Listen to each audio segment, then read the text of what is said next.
Hello friends, வணக்கம். இன்றைக்கி vanilla ice cream, black currant ice cream எப்படி செய்யுதுன்னு பார்க்கலாம். விப்டு க்ரீம் 2 கப் போட்டுக்கலாம். நான் கவரில் வாங்கி வச்சுருந்தேன்.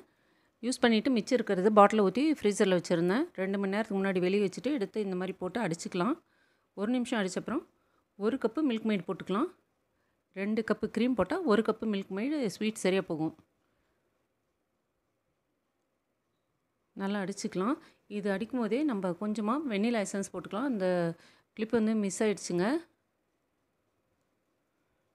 வெளியில் சிந்தாமல் இருக்கிறதுக்காக நான் அந்த பிளேட் வச்சு அப்படி மூடிக்கிட்டேன். அப்புறம் நம்ம ஐஸ்கிரீம் நல்லா ரெடி ஆகிடுச்சு. ஒரு பவுலில் போட்டு அப்படியே ஃப்ரீசரில் வச்சிடலாம். ஒரு 15 மணி நேரம் வைக்கலாம்.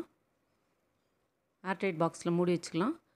மிச்சம் கொஞ்சம் வச்சுருக்கேன். அதில் பிளாக் கரண்ட்டு வீட்டிலே செய்த பிளாக் கரண்ட் க்ரஷ் வந்து 2 ஸ்பூன் போட்டிருக்கேன். கொஞ்சம் கொஞ்சமாக போட்டுக்கலாம். நல்லா அடிக்கும்போது நம்ம டேஸ்ட்டுக்கு தகுந்த மாதிரி போட்டுக்கலாம்.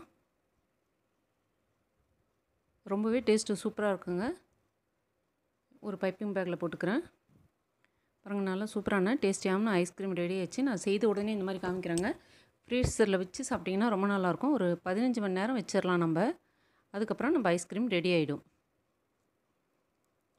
நல்ல டேஸ்டியான ஹெல்த்தியான ஐஸ்கிரீம் நம்ம வீட்டிலேயே ரெடி பண்ணிக்கலாங்க.